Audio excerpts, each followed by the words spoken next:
Welcome, everyone. I don't have my glasses. So, I'd like to invite you or welcome you here to the Gunsel Theater this evening at the Women's Rights National Historical Park. My name is Adrienne Emo, and I am one of the founding members of the Women's Institute for Leadership and Learning. Other founding members in this audience tonight are Mayor Diana Smith, our first and last female mayor, and Marilyn Tedeschi of Rochester. Marilyn is vice president. She's also president of the Friends of the Women's Rights National Historical Park. So, another member of our board is Dr. Betty Bear, and she couldn't be here this evening, but she is a professor at Hobart William Smith in Women's Studies. So, I'd like to thank Amy Gonzalez, superintendent of the park, and Kimberly Seswick, the chief of interpretation, for partnering with the Women's Institute for Leadership and Learning, that I'll just call WIL from now on. So I appreciate the fact that they would let us come and that they wanted to do this with us, and we've done this several years here. So tonight you're going to be listening to a dialogue, sort of, between Elizabeth Cady Stanton and Carol Guyre. Now, Elizabeth Cady Stanton is portrayed by Dr. Melinda Grube, and Carol Guyre is portrayed by Carol Guyre, a fashion historian.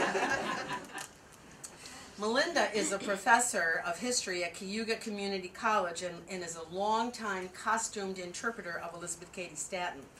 Her research focuses on the dynamic story of women's social activism in the 19th century Central and Western New York. Her students have described her as a feminist, well-respected, and hilarious. They say she gives good feedback.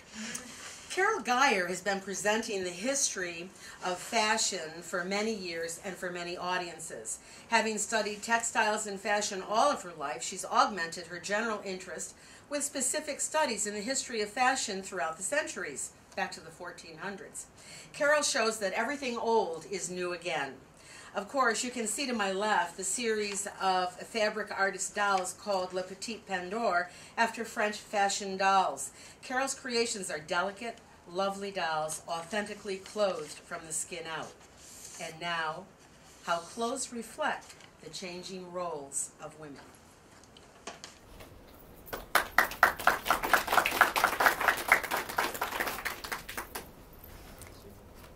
Good evening. Good evening. So we're going to talk about fashion today.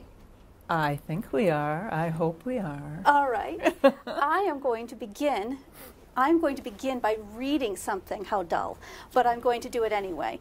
Because, as you might know, in 1850 to about 1853, I was dressed not as you see me today, but in the bloomer costume. Oh, yeah. Which I didn't call the bloomer costume. Amelia Bloomer didn't invent it, of course. That was my cousin, Elizabeth Smith Miller. And this was a time in my life when I had very small children. Now, when I came here at the time of the convention, I had a 6-year-old, a 4-year-old, and an almost 3-year-old. This is very, very difficult to raise boys like that in this kind of clothing. So I had some very strong thoughts about clothing, which I shared with Amelia Bloomer in The Lily. This is what I had to say about sewing. As an amusement, it is contemptible. As an educator of head and heart, worthless. As a developer of muscle, of no avail. As a support, the most miserable of trades. It is a continued drain on sight and strength, on health and life, and it should be the study of every woman to do as little of it as possible. And then I went on to say, what use is all the flummering, puffing, and mysterious folding we see in ladies' dresses? What use in ruffles on round pillowcases, nightcaps, and children's clothes? What use in making shirts for our lords in the wonderful manner we do now, with all those tiny plaits and rows of stitching down before and round the collars and wristbands? Why, all these things are done to make the men, children, women, chairs, sofas, and tables look pretty. If the women for the last 50 years have spent all the time they have wasted in furbelows their rags and riding, walking, or playing on the lawn with their children, the whole race would look 10 times as well as they do now. So that is my attitude about fashion. Oh, I'm in trouble. I am in major trouble here. I have enjoyed my work in fashion and my play in fashion for more years than I'm going to tell you. What is fashion? Have you ever thought about it? I have something I'm going to read. Bless you. Who decides what fashion is? Why do we care? Clothing is much more than fashion. The clothes we choose to wear are our most personal possessions. They are the face we choose to wear. They tell the world, many times, where we're from, how much money we have. That was extremely important. What we stand for, as you very well know how important that is. When you see a person that is dressed as you are, you know she is someone that you could enjoy.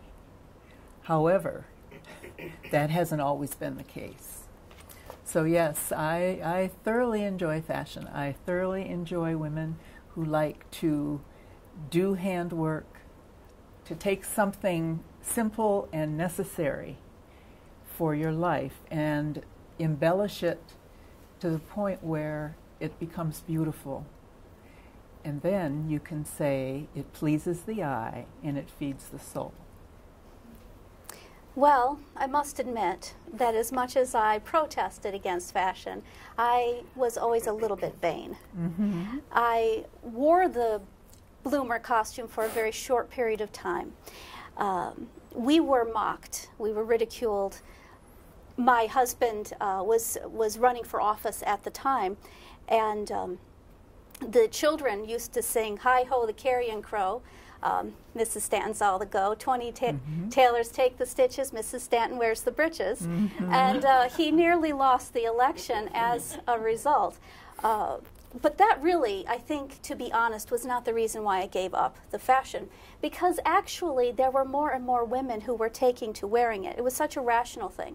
So at first it would be just my friends. And then you'd hear about a dozen women here, 60 women there. So in the end, I gave it up because it was very, very unflattering. Oh, yes. Yes. We never quite got it right. It did not flatter one's hips. And mine needed flattering. Oh, well, I think we can all say that. But that's what makes, as my mother-in-law told me, that's where you can say, well, I'm very feminine. Yes, certainly. Now, Henry, Mr. Stanton, used to say that men liked the bloomer costume because they were able to see women's legs for the first time, and men had always been very curious, he thought, about which of their female friends had skinny legs and which had plump. Mm-hmm. Yeah, that I would. I understand that. I understand that. But in actuality and seriously, it was a serious threat to many people. And as you say, clothing is what identifies you.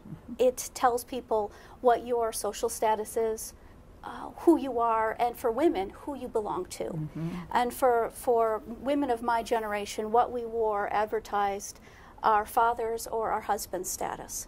And so when I wore the bloomer costume, it was humiliating to my husband, although he was very good about not saying a word to me. He knew better. But it was difficult for him to stay strong in that because I was advertising to the world that I was not a woman he could control. That's right. And when we wore all of this fabric indicated that our husbands could afford this fabric. And we would have the tiny, tiny waists because that would indicate that we did not have to labor. And the women who had less money would wear shorter skirts. And we all noticed and made our calculations about how we would treat each individual as she appeared in her clothing, which in some ways was very much like a cage. Absolutely. And there was a great deal of discussion in newspapers, perhaps. Many of the reporters decided that women who were wearing the cage crinoline could get into a great deal of difficulty on a windy day. Yes. One did have to be careful. But women actually put themselves afire by getting too close to an open flame. And there was a story of a young matron who was entertaining her friends at tea, and she went to fix the fire, and something came out of the fireplace, and her skirt went alight, and the women that were there could not help her because they were in the same situation. Certainly, yes. Well, and that was indeed one of the most convincing things for me. When I saw my cousin take a baby in her arm and a candle in the other hand and go up the stairs, that sold it to me. I was convinced at that point. It is very difficult to mind children. It's very difficult, as we said, to get decent help. And women needed decent help to get into our clothing. Oh, you had to have it, yes. To do one's hair, to watch one's children, to cook. The laundry itself was astonishing. And it was too much work. And it was too much work to just be caring all the time about one's skirts, dragging in the mud, dragging in the dust. And that increased the amount of dirt and filth in the house. It made us very susceptible, as you say, to catching on fire, and I think most of us knew accounts of that happening. Oh, yes. It was not an uncommon occurrence. And the more busy you were, the more likely there were to be accidents. And in addition to that, if you have your waist very tightly constricted, and I often said that I hardly believed that women were put on this earth to walk around God's green planet with our ribs overlapping. But that's what was happening. Oh, yes. And so in our health, we were short of breath. Our health deteriorated, our muscles weakened, childbirth became very dangerous. And it was debilitating for us. But it was something that every mother would strive to have her children Certainly. Have tiny waists. And women literally put babies of 5 years old into a corset to be released 1 day a week for bathing. And they wore them at night as well as during the day. Yes. One of the things that I campaigned against everywhere I went was that treatment of our daughters. I was very concerned about the way we raised our infants. They were often tightly bound, oh, yes. Covered in heavy drapery. Mothers thought, well, this helps the child sleep, but in fact, they were deprived of oxygen. It would smother the child, yes. And our daughters, around the age of 14, they would go from the loosely fitting clothing of childhood, and this, of course, is right at the time when they're becoming young women, to these tightly laced waists, and that made them cross. It made them weak. And they lost all their vitality just at the point when they were becoming the most interesting people. And this was the time when they began to notice that the world was set up not for them, but for their brothers. Yes, you were owned.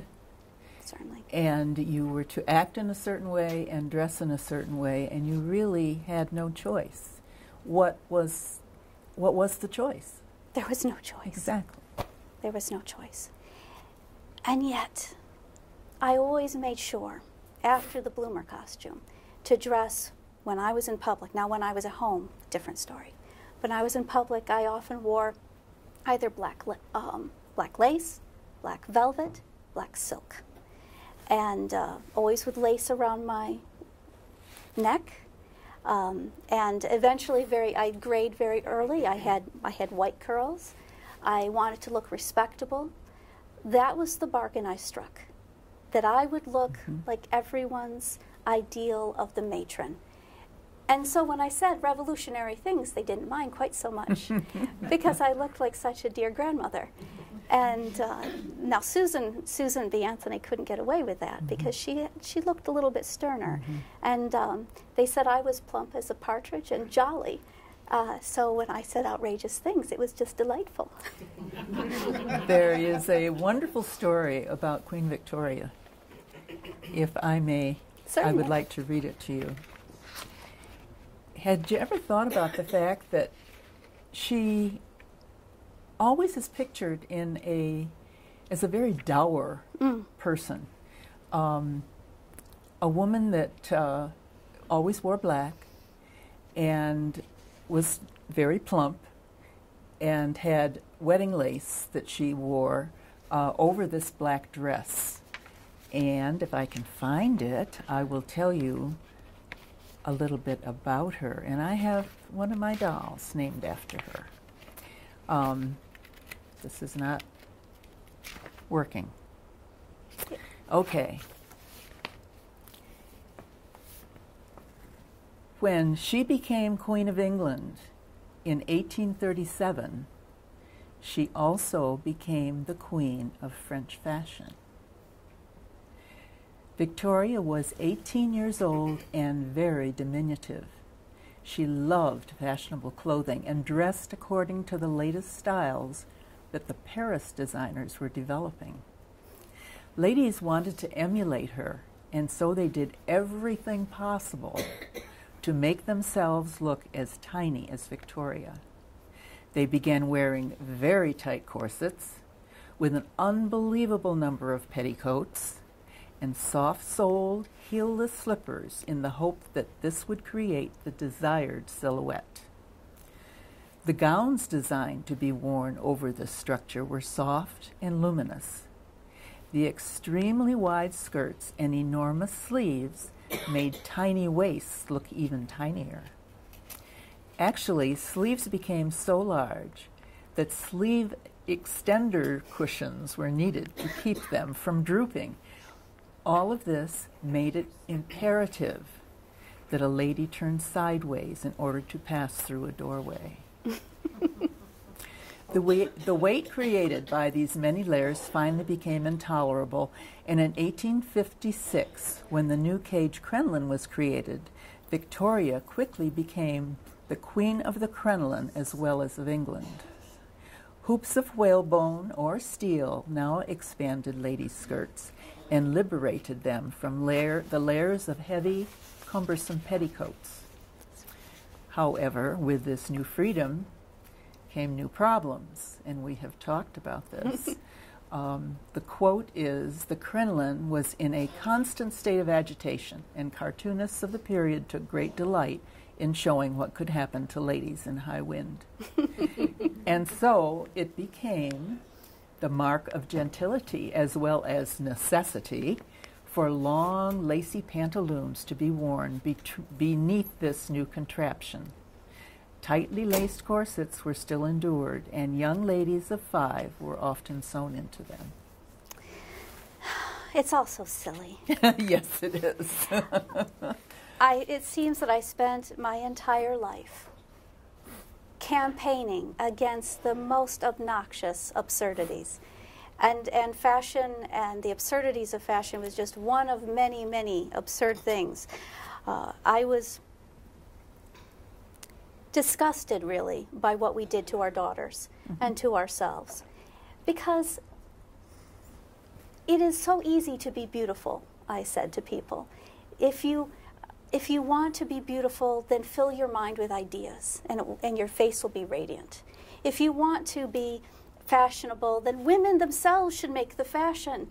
We shouldn't be importing fashion from men in France. This makes no sense whatsoever. It's still happening. And it is still happening. And in a republic, we should certainly be able to create our own fashion, and a reasonable fashion that reflects ourselves as a vibrant, active people. And women are a part of the people. Last I checked, we are persons. And so I was often telling young girls and their mothers that it made more sense to do as little sewing as possible, to make our fashion sensible, to make it so that we can move in it, so that we can have fitness in our bodies, and then joy in our minds. And then we're so much more beautiful and interesting to those around us. I don't know why it is that people didn't agree with me most of the time. I do know, actually. Yes. But I said that I would like to have girls with sensibly large waists. delivering petitions to Congress so that they could see how the human body is actually supposed to look. There was a story of a young woman in a ladies' school, a very fashionable school, and she had written to a friend of hers who was studying to be a nurse, and she had a question. She wanted to know if tight corsetry really injured a lady's health. Right. And she went on to explain that the maids came in every morning and tightened the corsets on each and every girl. And there was one young lady that was a little stout, and it took two of the maids to bring her waist in. And the rule was that you must lose 1 inch every month. And she was striving to have a waistline of 12 inches when she left school. There is another dark side of the fashion story, which certainly my mentor, my dear friend Lucretia Mott, could speak to even better than I could. But it was that in order to afford the beautiful cotton fabrics that so many of us adored in the mid-century, we had to have slave labor to produce it. And those women in the fields picking the cotton and processing the cotton, they too were women. And these were women who were beaten and raped and deprived of the basic necessities of life, so that our girls could wear the pretty cottons. And then in addition to that, there were the girls in the factories and the women in the factories who were laboring under terrible conditions. And dying because of lung disease, because the air was filled with bits of fluff, and often no windows were opened because it affected the fabric if it became moist. And the seamstresses who labored day in and day out, hunched over their work, making so little money that some of them had to turn to prostitution in order to keep body and soul together. That was the other part of the fashion world. That's right. And the Quakers, they were aware of this and tried to teach the rest of us, and they chose, for that reason, to wear their very simple clothing. I tried, when I was a young woman, to emulate the Quaker way. I failed to do so. One of the Quaker men was especially aghast by this turban that I wore. I did love the colors, though. I loved the textures, and I loved to look fine. Of course, I was raised in Judge Cady's household, and so it felt like a part of my very nature to look the part of the judge's daughter. That's a very difficult thing to walk away from. Absolutely. And to make one's father proud, to look fine. Because it reflected definitely on him. And I always wanted to reflect well. He and I did not get along all the time. He was often astonished and horrified by my behavior. Cannot imagine that. But to make Papa proud, that was something that we all of my sisters and I wanted to do. When I started wearing the bloomer costume, my father did not want to see me. He was afraid that I was trying to look like a man. And eventually my mother convinced him to visit, and she said that afterward he was amazed that I didn't look like a man, and he said that wasn't so bad. But my sister, when she heard that I was wearing the short dress, the shorts as she called them, she burst into tears, which amuses me greatly. But it was a horrifying thing. I mean, this is not just a question of a few inches, because honestly, the skirt was not much shorter than everyone else's skirt. But they were so distraught by the idea, and the idea that somehow women were leaving their place. And so they brought God Almighty into it and said Yes. that we had been ordained by God to wear the long dress. Now you tell me where it says in the Bible that we have to wear this. And Well, as one of my companions said, we don't know if Eve's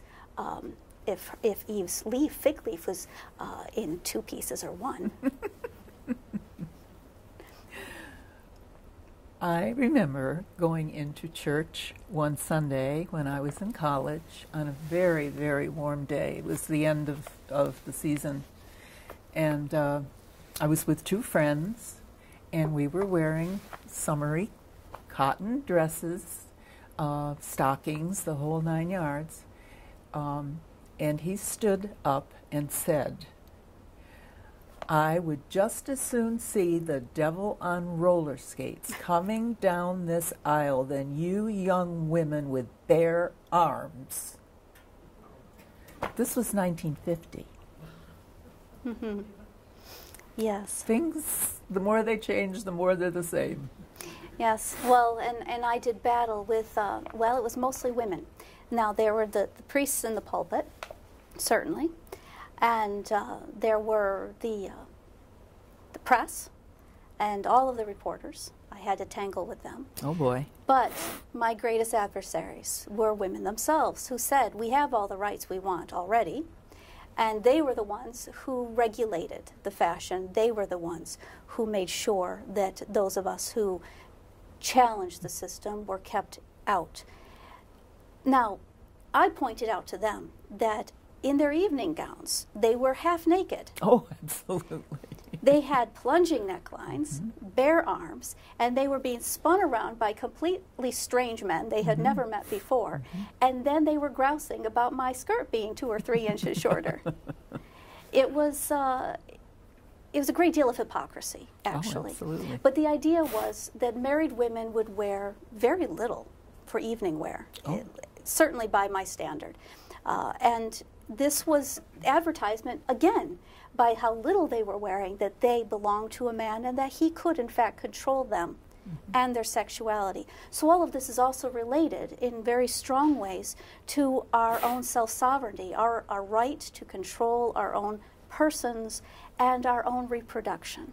And the message was very strong that upon marriage, your husband is in control of your person and of your reproduction, that it no longer belongs to you. And before marriage, that was your father's job, to keep you in check. At no point was a woman in charge of her own person.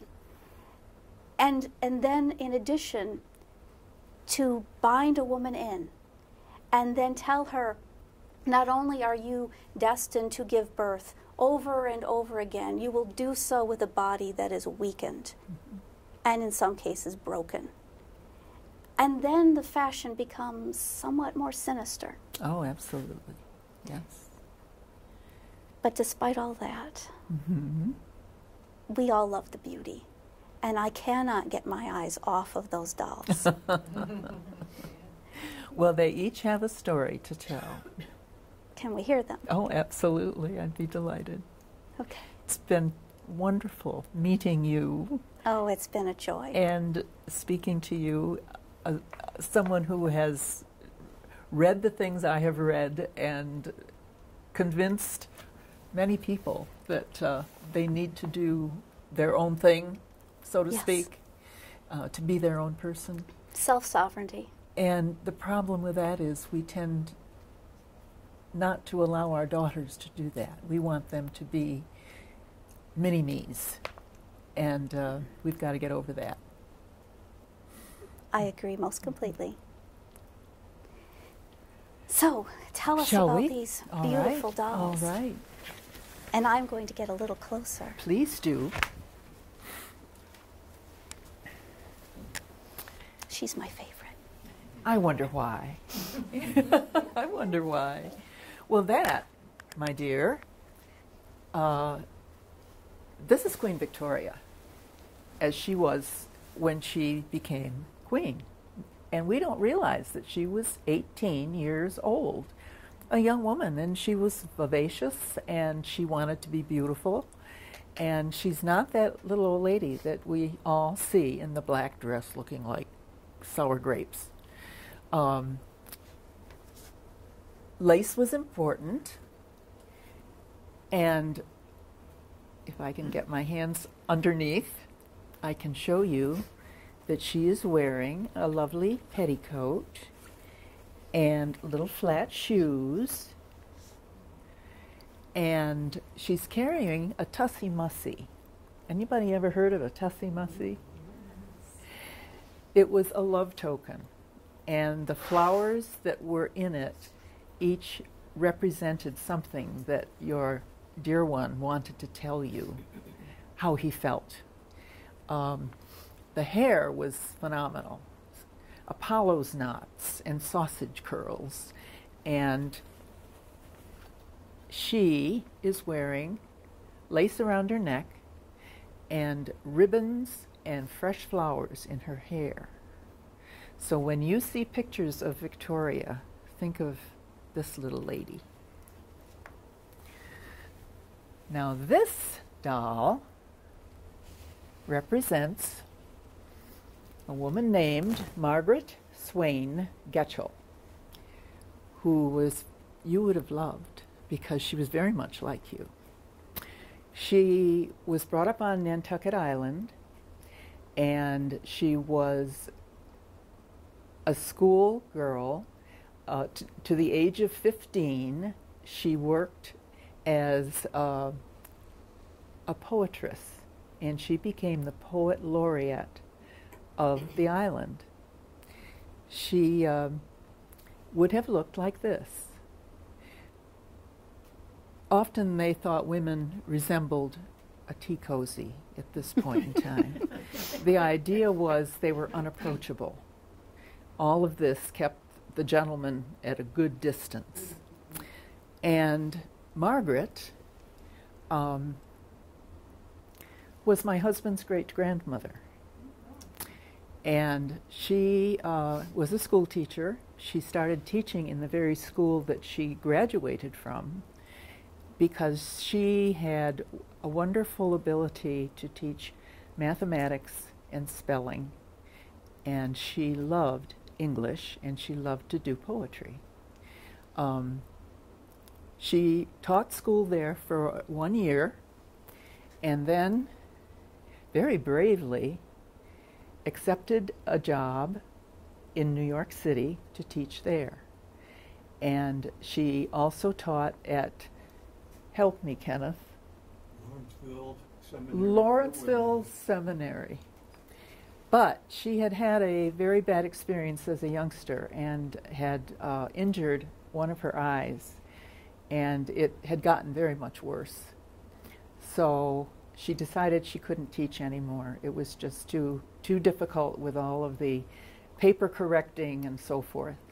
So she decided that she would check with a gentleman that she really didn't know, but everyone, I guess, on Nantucket Island is related to everyone else.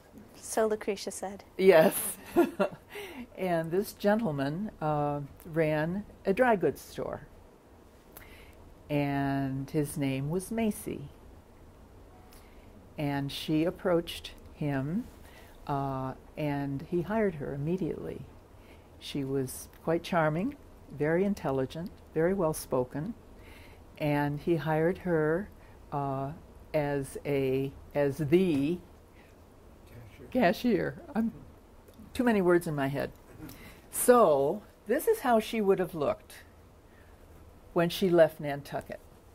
But before she went to see Macy, she spent some of her hard-earned teaching money and bought some clothes that were very, very fashionable.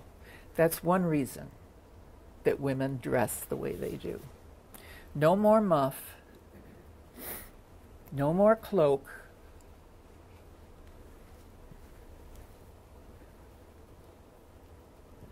Her dress has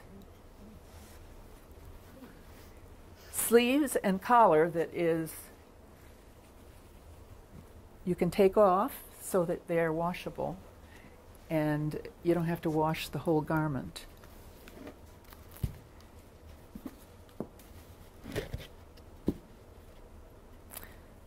Now we're talking.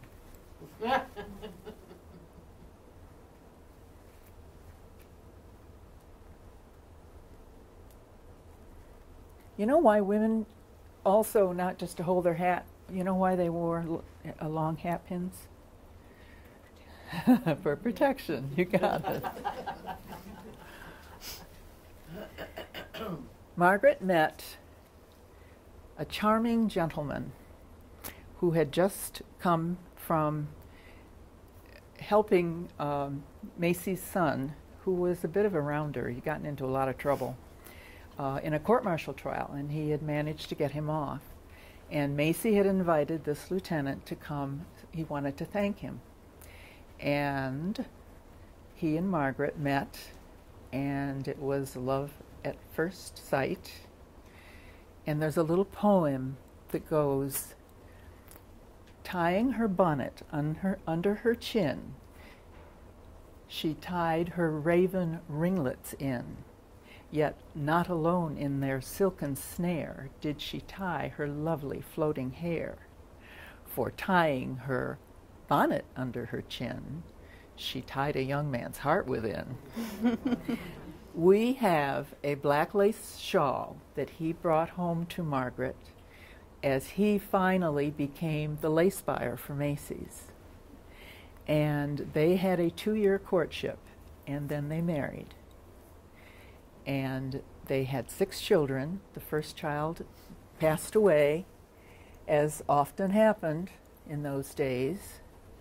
Now there, isn't she a little more glamorous? And they had quite a romantic story to tell. Now she is wearing her hoop skirt and a wadded petticoat. Let me get her around here. For warmth, because the wind would go up under that skirt, and you needed that kind of protection. So there's still, even with this steel cage, still need something close to the body. So that is Margaret Swain Getchell LaForge. Oh yes, thank you, Kenneth. I don't know what I'd do if he wasn't. Margaret became the superintendent of Macy's, and she is written up in many books, 2 that we know of from the Harvard School of Business. One book by a gentleman that found out about her and wrote about her. And in the flyleaf of the book, he said he did not ever believe it would have been possible, but he had fallen in love with a woman who had been born 100 years before he.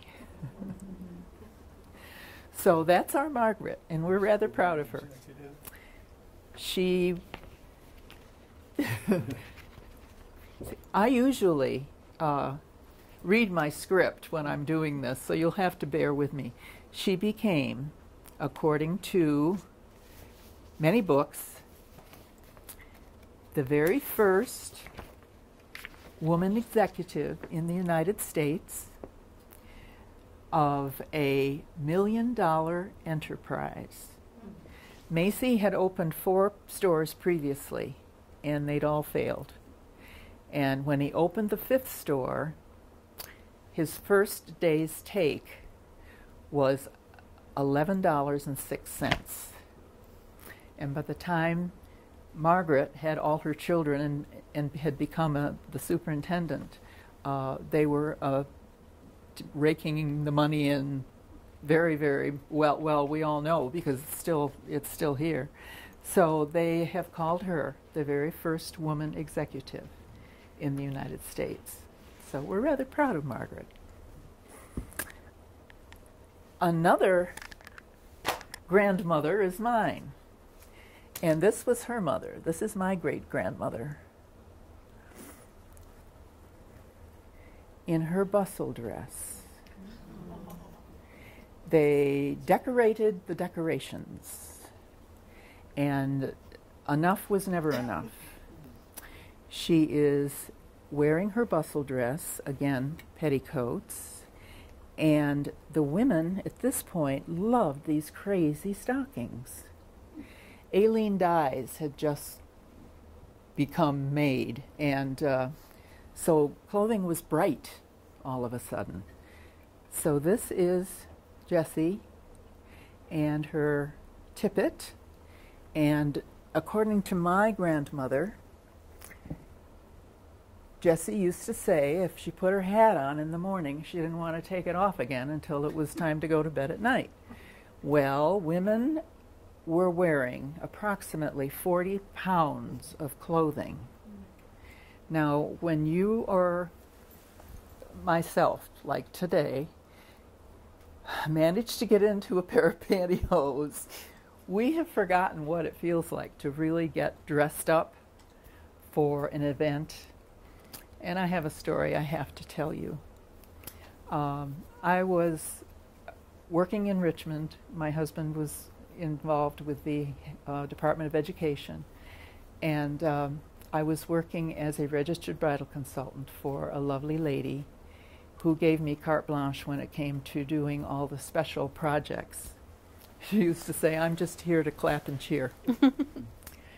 And her mother was living and very, very active, and she was in her late 80s, and her daughter, my boss's daughter, was to be married, and Mrs. Hall was so excited because she was going to be able to go to the wedding.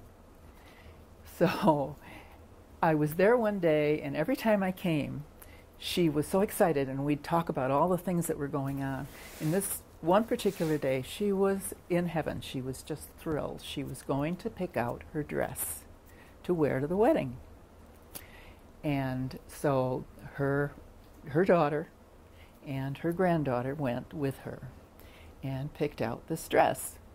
Well, the day of the wedding, I saw her at the reception, and she looked wonderful. So I went over to tell her how beautiful she looked.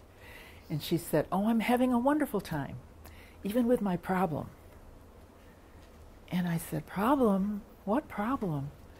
And she went, so I bent down, and she whispered in my ear, "You see, I'm wearing my stand-up shoes and my sit-down girdle." It never stops. No. Trust me. But things did get better. This is my sweet Rosie O'Grady. And she is a hardworking girl who is now able to do jobs that men only were doing a few years before. And she is wearing a red satin petticoat, taffeta, because they love the way it sounded. And she has her rosary, and in her hand, a nickel for the trolley. And she's off to work, and she is now able to do jobs that only men did. And she has a basket filled with fabrics, and I'm sure she did a lot of sewing at night. So we now know that things have come a long way, and they still have a long way to go. So that's my story, and I thank you so much for being here tonight. Be happy to take questions. You forgot to tell them about this. Does anybody know what this is? There is a clip and a long chain. This was Margaret's, and it's got a medal that belonged to her husband. And then this is like, it will open and close. This is to pull the buttons through one pair of gloves. No. Okay. Actually, it is to hold up the train on a bustle dress so that you don't trip when you turn around. and it was Margaret Swangetchel's. Wow. Isn't that cool? That's cool. Thank you. You know, I always said that I thought that women wearing those bustles and trains looked a good deal like peacocks to me. Yes. Well, the crazy thing is when we look today and see what people are wearing, I mean, let's face it, if it hadn't been for the bloomer costume, which I felt became so popular when the bicycle. Oh, yes. I mean, without that, and women began to play all kinds of outdoor games, and therefore they could not handle this yardage. No, I was a great advocate of the bicycle, which was sometimes referred to as the freedom machine, because it did what we couldn't do. It convinced our daughters and granddaughters to stop dressing so ridiculously because they wanted to go out. They wanted to ride the bicycle, and so they began to wear trousers, and they began to wear clothes that they could move in, and they would do for the bicycle what they wouldn't do for logic. And the interesting thing was they wore a hat that looked very much like a fedora. I thought it was wonderful. It's my favorite hat. I wrote, they asked me to write articles, magazine articles, newspaper articles, and I was very much in favor of the bicycle, very much not in favor of the bustle. I was interested in fashion all of my life as a critic, but also as a consumer of it. And I really believed firmly that women themselves should create the fashion that we wear, and that it should suit us as individuals. Absolutely. And then it becomes an expression of who we are rather than an expression of who we belong to. Who we belong to, and that we are so well off that we can dress in such a way that it is impossible to do work. Right. There's a story about a tea party, and they're chatting about the fashions of the day. And one of the ladies said, "Well, I have to tell you about Madeline, who is one of our household workers. She actually took 3 dusters and pinned them to the back of her dress because she was going out and she wanted everyone to think she had a bustle." Oh, the contraptions were unbelievable, but the best bustle that was ever made belonged to Queen Victoria. Are you ready? It played God Save the Queen every time she sat down.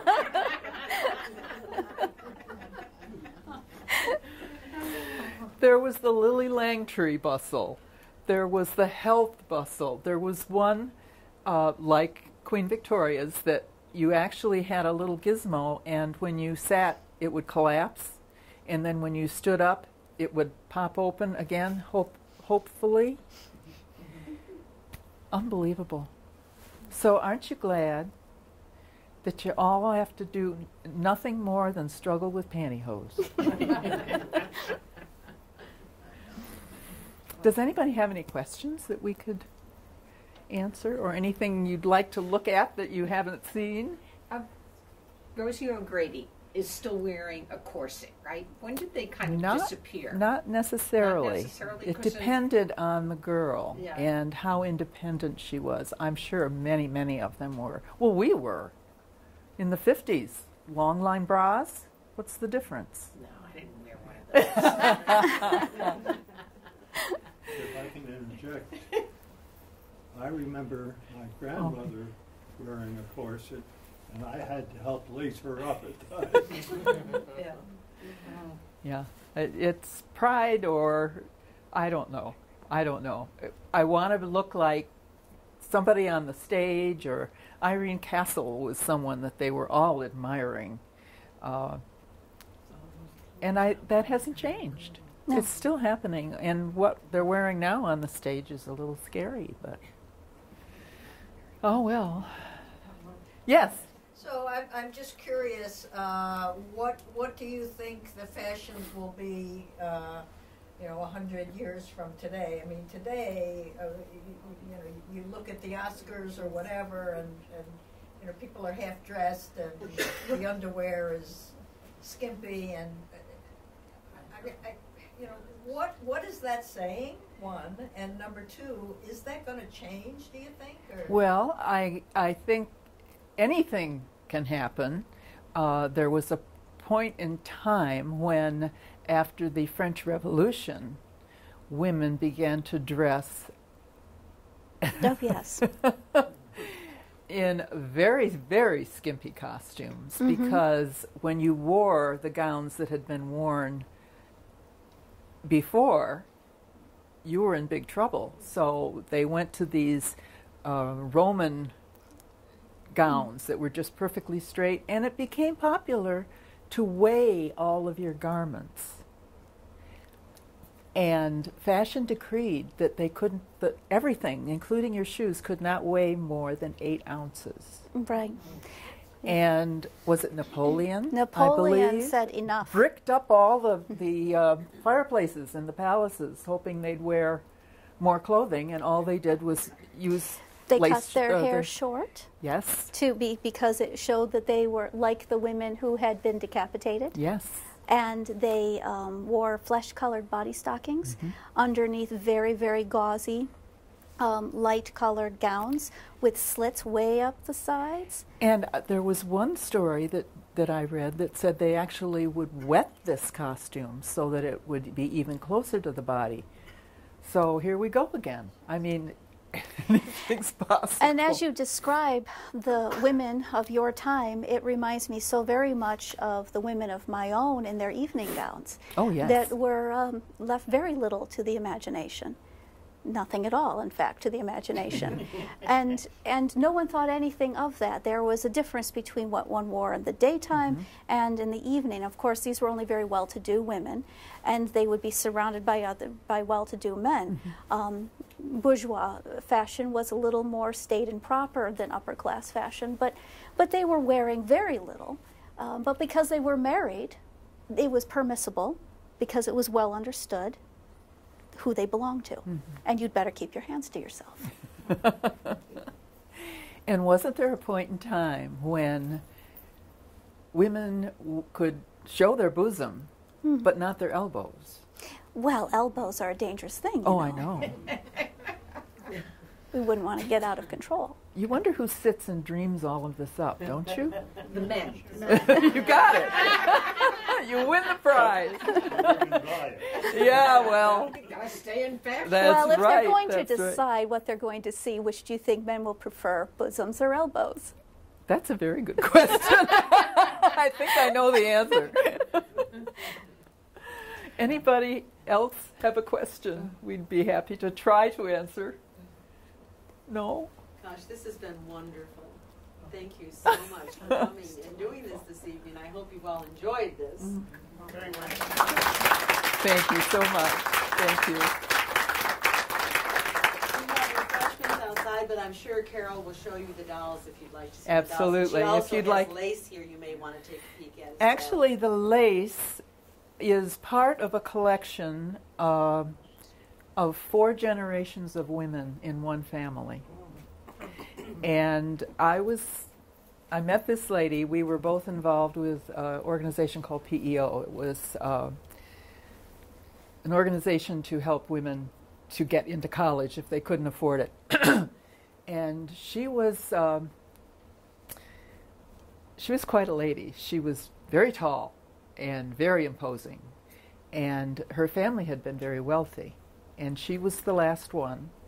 She never married. The man she was to marry was killed in the war. And by the time I knew her, she was in her 80s, and she had collected all of this stuff from relatives. And this is part of it. So it's 4 generations of one family. And she invited me to tea one day, and she said, I want to show you something. And she brought out this dress box, and it was filled with lace collars. And we oohed and ahed and talked about lace, and it was winter, and this was on a very hilly section in Syracuse. It was getting dark, and I said, I've got to go home. And she said, well, you get your coat. And I went to get my coat, and she handed me the box. And I said, Edith, I can't take this. She said, I'm going to pass out one of these days, and they're going to come into the house and say, who wants that junk, and throw it away. So I had to do something with it, which meant to find a way that women could look at it and handle it without destroying it, because it was an exquisite taste. Then I had to figure out what it was. And I was involved with the Embroiderers Guild, and we were going to New York for a convention. And I found out there was a lace exhibit at the Cooper Hewitt. So I said to my roommates, I'm not going, I'm going to see the lace. And they said, we're coming with you. Most fabulous, fabulous exhibit. They had taken pictures of 17 or 18 hundreds lace, an inch big. I've talked too long, I can't talk anymore. And they had blown it up to this size, and I could actually see the needle, how it had passed through, and the same with the bobbin. So I was so excited. So we got home, and I was telling Ken about it. And he said, well, maybe we ought to go back next weekend. So we did. And I was invited to come to their library. I was given photographs. They were unbelievably happy to let me in on a lot of things that had to do with all of this. So then I thought, well, if I'm going to figure out what this stuff is, I'm going to have to learn to make it. Of course. There was, never say die, there was a young woman in Ithaca who had just come back from England, and she was a trained lace maker. She made bobbin lace, and that's another whole realm of my research. And the stories about lace, you just couldn't believe. So I was telling Ken about it, and he said, well, you need to go and take the classes. And I said, yeah, but it's at night, and it's in Ithaca, and it's in the winter. And he said, I'll take you. So that's my husband of 50, almost 7 years. We have been married, and we've always been involved with whatever the other person was involved with, and we've had a good time. So he took me. We walked in, and there were 6 women sitting at the dining room table, and I sat down, and she gave me a pillow and some bobbins and proceeded to tell me what a half stitch was and what a whole stitch was. And we all looked at each other like, what? So we're fussing and trying to figure this out, and Ken's walking around with the teacher. And he finally said to her, gee, if you did this and this, then this would happen. And she said, what? He said, if you did this and this, she said, you come with me. We didn't see him after that. Ken made the lace for our daughter's wedding gown. And it was exquisite. It was so fine. The thread is about the size of a human hair. And it was marvelous. Edith, who gave me her lace, gave me the fabric for the dress, and it had meant to be her wedding gown. And it was never used. It was 12 yards of Egyptian cotton that had been hand embroidered with roses. And you could take the 12 yards and you could, it was just like cobweb. So the first day I put scissors to that fabric, it took me a long time to make that first cut. But then I worried that my daughter might think, well, you know, oh, it's nice, Mom. You know when you get that reaction. So I had a dress form, and I put it on the form, and she came into the sewing room, and she just stood there and cried. So that's what people have done for me, and it's just been magical. And that's why I have to share it, because I think that's what it's all about. We need to know how much this kind of thing can mean to people. And those people are never forgotten. So that's my lace story. And someday maybe I'll tell you about the burials when lace was shipped over in caskets because they didn't want to pay the duty, and the minister would come and the mourners would come, and ashes to ashes, and then everyone would go away, and then they would come back and take the lace out of the casket. There's all kinds of crazy stories. It is the most fascinating thing that I have ever studied, and I have learned more about history studying fashion than I ever did in school. All they taught me was about war, and I don't want to know about war, thank you very much. But the humanity that is involved with women and their handwork and their lives just fascinate the dickens out of me. What are the differences in the lace that you have? The differences? Well, Hold them up. certainly. Can't see 'em. This is the type of lace that she would wear. It is an embroidered lace with a needle filling, and this is needle lace, and it's jewelry as far as I am concerned. And this would have been something that she would have worn as well. And if, after we're done, if you want to come up and look at things a little more closely, I'd be happy to show you. This is tape lace, where a woman could buy the fancy tapes and then put them on a pattern and tack them down and then go through and do all the needle fillings.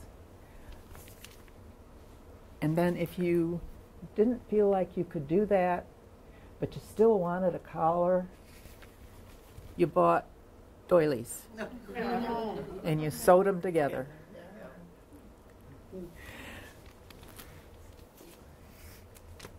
Of course, the collars and cuffs were very important, and this is done in silk. It's very fine, and it's English. It's early 20th century. And then this is Carrickmacross, an Irish lace. Again, it is cut work that then has brides that hold it together, and picots. Hours, absolutely hours of work. Oh, we wore the lace too, all the time. Oh, yes. When I crossed the country, every single day, if I had had nothing to eat and had no sleep at all, I still put the lace around my neck. Absolutely. And there are stories of like mothers and daughters going through the lace collection and being so enamored of it over and over again because you keep seeing things you didn't see before. You'd see birds and butterflies and flowers, and to think of the handwork and the hours. But it is said that these women contributed more to the arts at that point in time than anyone else. And anonymously. Anonymously. Yes, it was never there was no way of marking it. So I think that's No, the last whoop, piece. last piece. Oh, this is a pretty piece. Now there are, oh golly, probably 50 more boards. Irish. This was actually 19th century, and the rose tells the fact that that's what it is. And then I think this is marvelous, and it's very close to what you're wearing. Is that one cotton? Mm-hmm. Yes, cotton or linen. The Irish it was usually a very fine cotton. Actually, it was a long staple cotton that thread that isn't even available anymore. They let it die out. So we used to get our thread from England. So actually I've got a little tiny piece that Ken made hiding back here somewhere. Oh, I have a lady back here. I have a lady that I didn't want to put out front yet. She is my merry widow.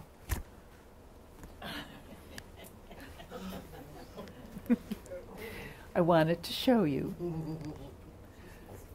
Hats were so important. And they got bigger and bigger and bigger. But more than that, early 20th century, someone, I believe it was Charles Nessel, developed the permanent wave. But it was like only 8 women the first year were courageous enough or had the money. It was extremely expensive, like $2,000 or $3,000. And it took 6 to 8 hours. Can you imagine? That took courage. But anyway, here she is in her underwear, her corset, her black lace stockings, shoes that look like shoes we're wearing now, only not me, I'm not wearing heels anymore, and the hat, which was worn to every conceivable occasion, including theater. And they got bigger and bigger to the point where on the handbill it would say, "Ladies will please remove their hats." And then there was a story of a gentleman who was complaining at dinner with his friends that he could not see his plate at dinner the night before because of the size of the hats his 2 companions had worn. It's hysterical. Anyway, let me find what I really came back here for.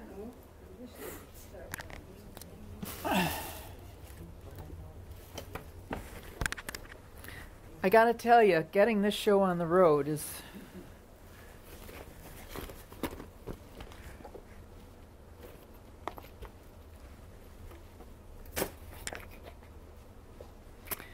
this is a little ring box, and if you want to come up later, I'd be happy to show you.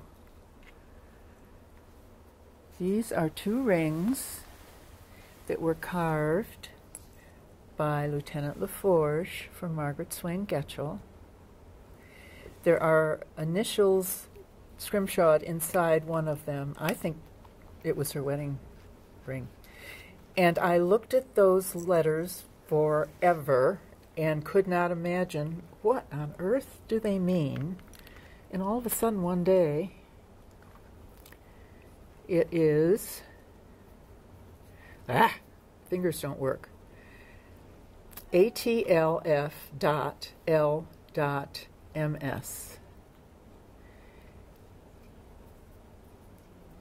It's his initials, A.T. LaForge, loves Margaret Swain.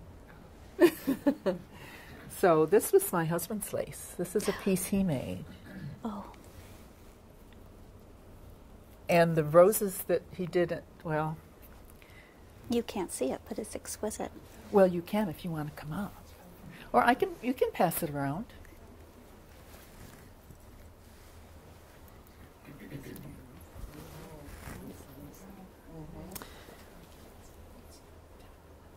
We aren't doing it anymore because the fingers don't work. You know, you lose, the eyes don't work, nothing, well, this getting old is not for the faint of heart. So that is bobbin lace. It's made on a pillow. There's a pricking that you do. It's just preparing for this takes forever. And the bobbins were a gift to the lace maker from a young man. And they would say things like, well, the ring is round and hath no end, as doth my love for you, my friend.